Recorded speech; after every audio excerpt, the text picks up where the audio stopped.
गणेश पूजा उत्सव मुखर रौप्य नगरी कटक खलत्रा गाँव में बेस उत्साहर सह समस्त पूजा कमिटी गणेश पूजा पालन कर बड़ बड़ मूर्ति सह आकर्षणीय गेट्रे झलसुची सारा सहर खलत्रा गाँव में मोट 8टी कमिटी पक्षर गणेश पूजार आयोजन कर चांदी मुकुटे झलसुंट मूर्ति यह दर्शकों आकर्षण केन्द्रबिंदु पलटि जुरासिक पार्क। चलित वर्ष पूजा को अधिक आकर्षण करने आम सब वर्ष भली जिते पार संभव आम चेष्टा करूँ एवं सुंदर आयोजन कर सुंदर साजसजा कर देखिपे चांदीर मुकुट गणेश मुंड पूजा अनुष्ठान 1994 मसीह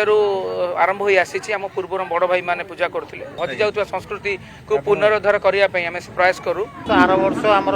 से गोटे भूत कोटी करदेलु आउ ए वर्ष आउ गोटे नुआ टाइप परिस्थिति डायनासोर आउ एम सब जहाँ चली करमर होगला ए वर्ष को नगई 53 वर्ष समस्त सांगे समस्त कोऑपरेशन भल शांति श्रृंखला सहित समस्ते मिसिकी कर किसी असुविधा ना।